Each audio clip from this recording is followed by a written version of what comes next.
Welcome back to the Diemen Formula Ford restoration, and this episode we are still working on the rear of the car.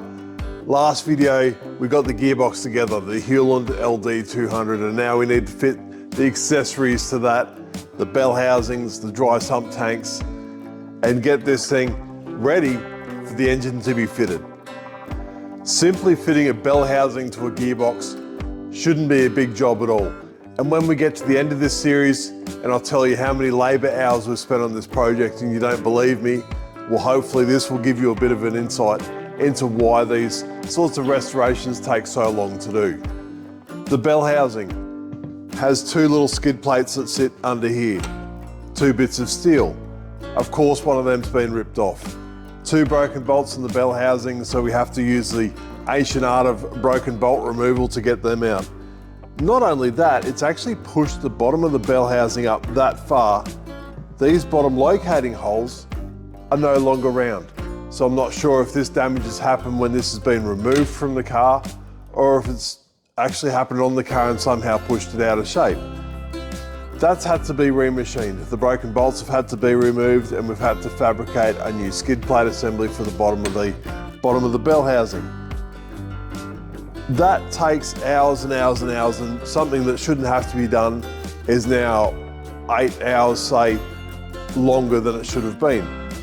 Bell housing's been cleaned, it took days. It got caustic tanks to clean out inside. Inside this bell housing is the catch can. For those that don't believe me, I'll prove it in a minute. But restoring the finish on these has been a huge amount of work. Caustic tank, then surface refinishing, then the machining, then getting broken bolts out, then fabricating the skid plates. And that's just for the bell housing. Every other component also needs that amount of work and that amount of detail, and the hours really, really add up. The dry sump tank sits in the middle of the bell housing, and for those that watched the previous video would know that the top of the tank was bashed in. So to straighten the tank out, get it clean, get it the surface refinishing, get the engine parts out of the inside of it, also a huge amount of work. And all of this will really add up across the project. Now that the housing's clean and ready to go, the absolutely first part we need to get in is the dry sump tank. It fits through the top of the bell housing, sits in the bottom, it's got a cup in the bottom. The tank receives two O-rings that we're going to put sealant on because we don't want this thing to leak. The hole in the bottom of the tank is for the input shaft to go through. For those that saw the video when it come apart will know how this works. That one there is for the overflow.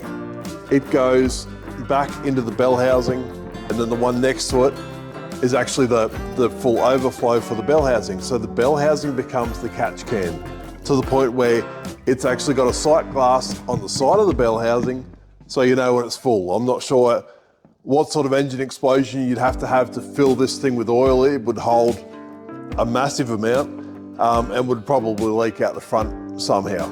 It's sealed to the point where it's got an O-ring on the front of the gearbox to seal up against the back of the bell housing in case it has that much oil in it, which absolutely blows my mind. But we'll get this tidied up, we'll get the O-rings on, and then we'll get this dry sump tank sitting in place.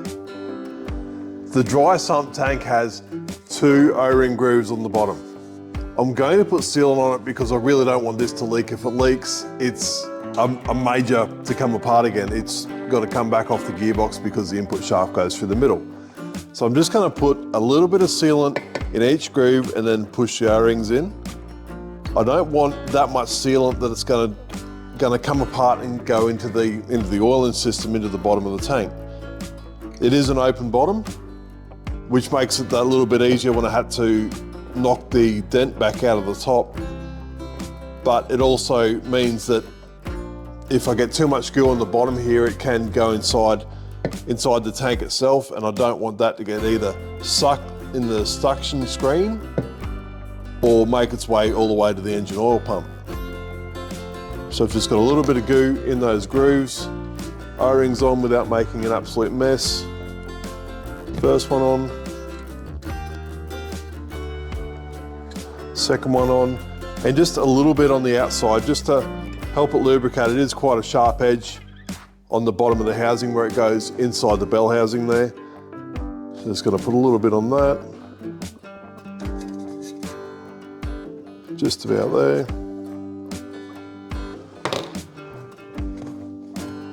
All right, that goes in with the vent to line up with those. I don't want to make too much of a mess as I drop these in.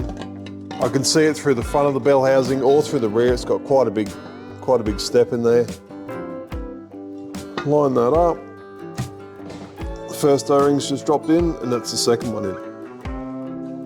That was pretty straightforward. I'll get some bolts in that. Same using new bolts, because the bolts are the cheapest part of the project.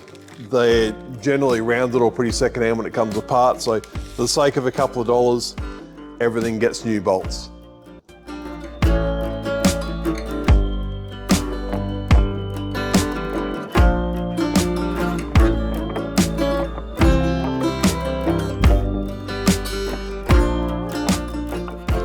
That actually went a whole lot smoother than I thought it would. Dry sump tanks in, looks amazing. It has been polished. It was corroded that bad really that we had to do something. We cleaned it up, but it was still showing a fair bit of corrosion, so we polished it up. Looks really cool, and it should look nice in the car. The top's straight. I wasn't originally going to fix it, but it would have driven me absolutely crazy if I didn't. I was able to get up through the hole in the bottom and bump that top back out to where it should. You can see in that shot where the input shaft comes through the bottom there, through the base of the dry sump tank. Now that that's finished off, we can flip this thing up. In the bottom, we've got a big cap. I can only assume this is for cleaning engine parts out of if you have a major failure. It's certainly not how you would normally drain the oil, but it's just an aluminium housing, O-ring, and it just pushes in with the circlip in it.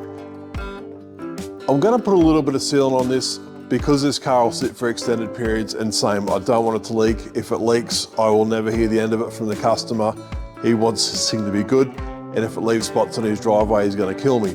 So I'm going to put a little bit of sealant on this, and we'll push this in the bottom of the housing.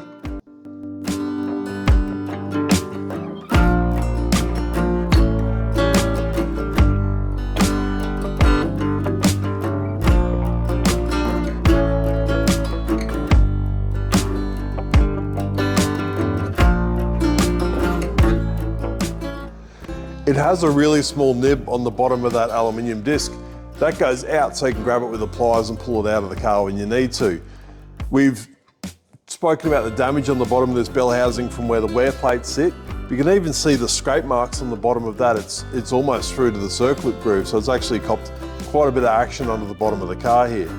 While we've got it at this point, we'll turn it around. What we do have is the suction fitting and the suction screen for the engine pump. This is the engine oil pickup. It's in the bottom of the dry sump tank. This just pushes through the side of the bell housing like that. We can put the fitting in the orientation we need, and then it's just got a small bolt that locates it.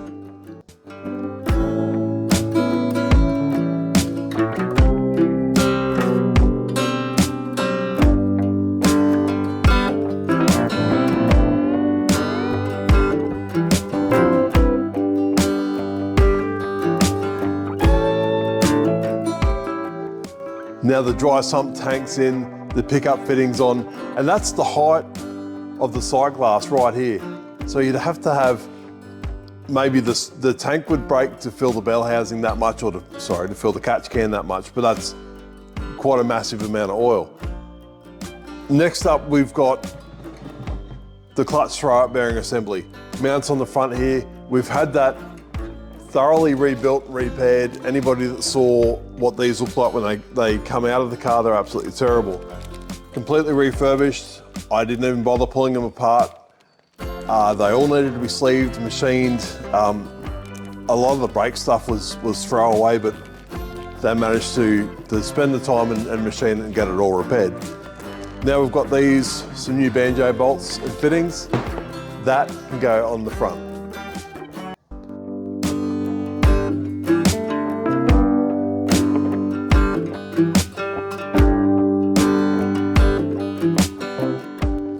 The clutch throwout bearing assembly has the two fittings where the red caps are at the minute. The bottom one is from the clutch master cylinder and the top one is just to bleed the air out of the system. Obviously you can't get inside the bell housing to bleed it. It's just got a hose that runs outside with the bleed screw on it. Makes servicing that a little bit easier. Next thing we'll put on is the replacement wear strip for the missing one. Instead of the two-piece one I had before, it's getting a one-piece unit of industrial grade bearing material, like a nylon. This will never wear away. It'll certainly put up with a bit more punishment than the steel, but absorb a little bit of the shock as well, so it should look after the bell housing a little bit better.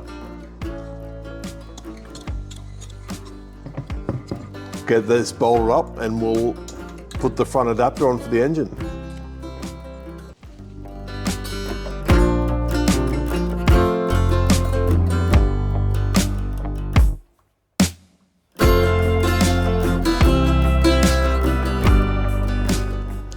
Now we can fit the adapter that bolts to the back of the Kent engine.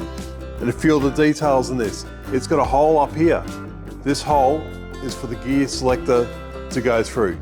It then goes through this hole and then out the back of the bearing. All the way from the gear stick, it's a solid rod, all the way through the bell housing to locate it and also tidy up the packaging. It also has where the clutch lines come out of here. It's got a hole in the side of the housing right here where the clutch lines come out of the car. So once we've got this on, we can then run the clutch lines. This locates on dowels and has some big cap screws that locate it up. But that's exactly how that sits. And under there, the chassis locates in the bottom of that main housing. That's what those big spuds are for. Get the bolts in these, and then we'll see what else we can fit up before we fit this to the gearbox.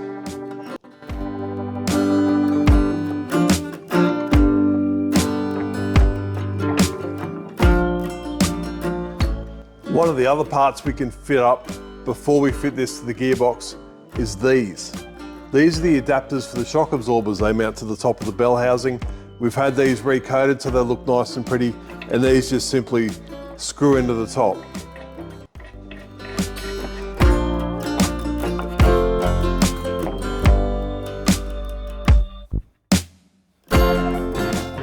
Now we're at the point where we can put these two pieces together. Gearbox is done. Like I said before, it's got an O-ring on the front of it. We'll just push that back into the groove and make sure it doesn't fall out. And then it should be as simple as just putting the two pieces together. There's nothing we should have to line up as long as we can get the input shaft through the dry sump tank and out the front of the gearbox. This complete assembly isn't really that heavy. It hasn't got that much in it. It's just all pretty lightweight.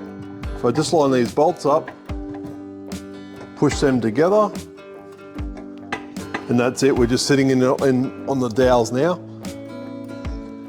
That's home. I can get some nuts onto that and then we have one complete piece.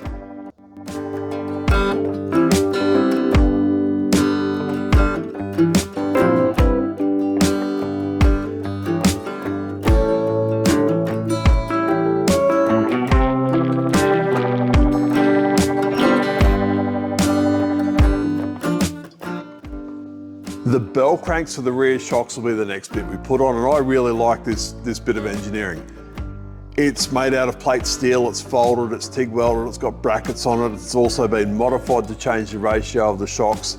It's just a whole lot of work in one place, and no doubt these were made by hand back in the day. Needle rollers, I've got thrust bearings, it's just really nice. They mount to the big steel spigot sticking out of the gearbox, these just push into the housing. These have been cleaned, they've been paint stripped, they've been checked for cracks and then recoated. So these are ready to fit, but we need to grease the needle rollers. And obviously the best grease for that is the KCK Zero Melt grease. And the reason we use that is it stays exactly where we put it. Unlike some of the other greases that'll get warm and run downhill, this will stay exactly where we put it. So it will continue to lubricate and protect from corrosion even.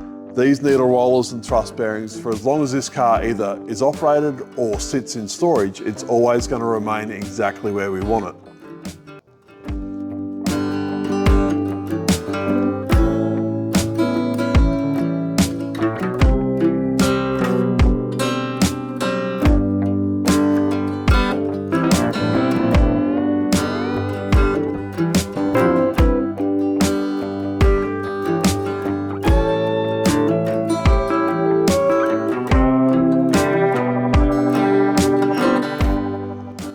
the bell cranks installed and tightened up, they are super smooth to operate. There is no resistance in there at all. And that's exactly why they've got the needle bearings and the thrust bearings fitted in there. There's no breakaway load required to get that bell crank to start to turn. So it's more accurate on the shocky settings and the spring that's fitted. There's no take up load or any excessive inertia needed to get that shock to start to work. The outer holes here go to the wheel, to the bottom of the upright. These holes here, shock absorber. Shock absorber sits on the top of the bell housing, either side of the dry sump tank. And these holes here are for a push rod that goes to the rear sway bar. So it only makes sense at this point that we get that rear sway bar fitted up. With the gearbox spun around at the rear, that's exactly where the rear sway bar goes. The rear sway bar sits between these two brackets. These are also the lifting points for the rear of the car should you have a quick lift. It sits in the rear groove and you can use it to over center the car and lift it up off the ground. These are recessed, they've got bearings that go in them that locate the rear sway bar. The rear sway bar itself is that tiny little thing. For those of you that have seen sedan sway bars, they're quite big really, but this is relative. It's a relatively light car and also a really low center of gravity. So you don't need a heavy sway bar to control the body roll. There's very little roll in these because they are so low to the ground. There's very, very low center of gravity. So this is a sway bar. Because it sits at the rear of the car, that's actually got a bend in it. These are susceptible to being hit from behind. They can do quite a lot of damage to the sway bar, but we know that that's probably got a 1/4 inch bend in it. And it's really important to know that when we set up the suspension. So keep that in mind for future episodes when all the suspension arms go on this gearbox and we need to set that up correctly. We can't set the push rod lengths the same because the sway bar is not the same. It's got a twist in it. Now we can get the bearings and the housing onto this and we can bolt this up.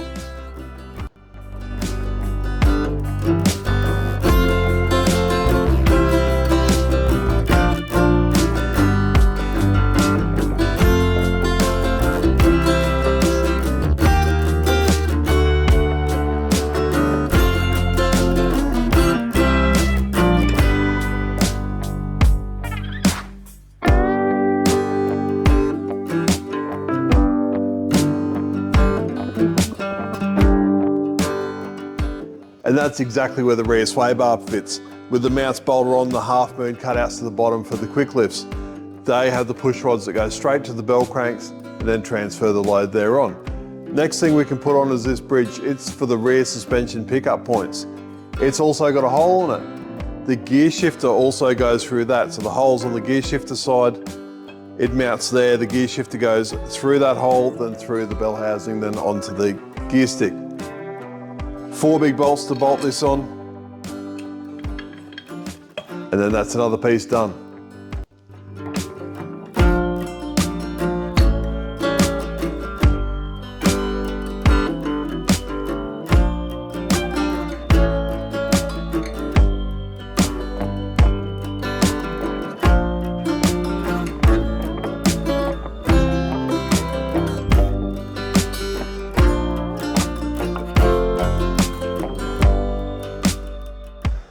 Unfortunately, the hoses that came out of the front of this gearbox will definitely not be going back in there. They are heavily frayed. They're a Teflon braided hose. They've worn all the way through the outer stainless braid and they've worn into the Teflon beneath that. So they're not far away from actually hemorrhaging and leaking. The top hose, like I was saying earlier, it has the bleed nipple and everything already attached to it as part of the hose. And the other one is just a join, so it can be part of the gearbox and then get joined into the clutch master cylinder. But we're going to need to remake these hoses. Fortunately, we're able to reuse the fittings and just replace the damaged hose. These fittings unscrew, they come apart. They've got an aluminium olive inside that grabs the Teflon line. So just by replacing the olive, we can reuse the fittings and replace the hose. I've just made them the same length as the old hose. These are just to get the fittings outside the gearbox. So should we need to remove the gearbox off the car, we don't have to disconnect that line at the clutch pedal all the way down the front. We've got somewhere we can access really easy to disconnect the clutch, move the gearbox out of the way. All I need to do to fit these go through the hole in the side of the bell housing. Remove the plastic cap. Banjo bolts for new copper washers. They're new banjo bolts as well. The old ones had the heads ground, and I'm not sure if we did that for a special clutch we used at some stage, but I really don't think we need that sort of clearance in there for any particular reason. That one's in. The next one, it's the top one. It's got the bleed nipple on the end of the hose, so I can feed it through the other way. Remove the plastic cap, new banjo bolt and copper washer.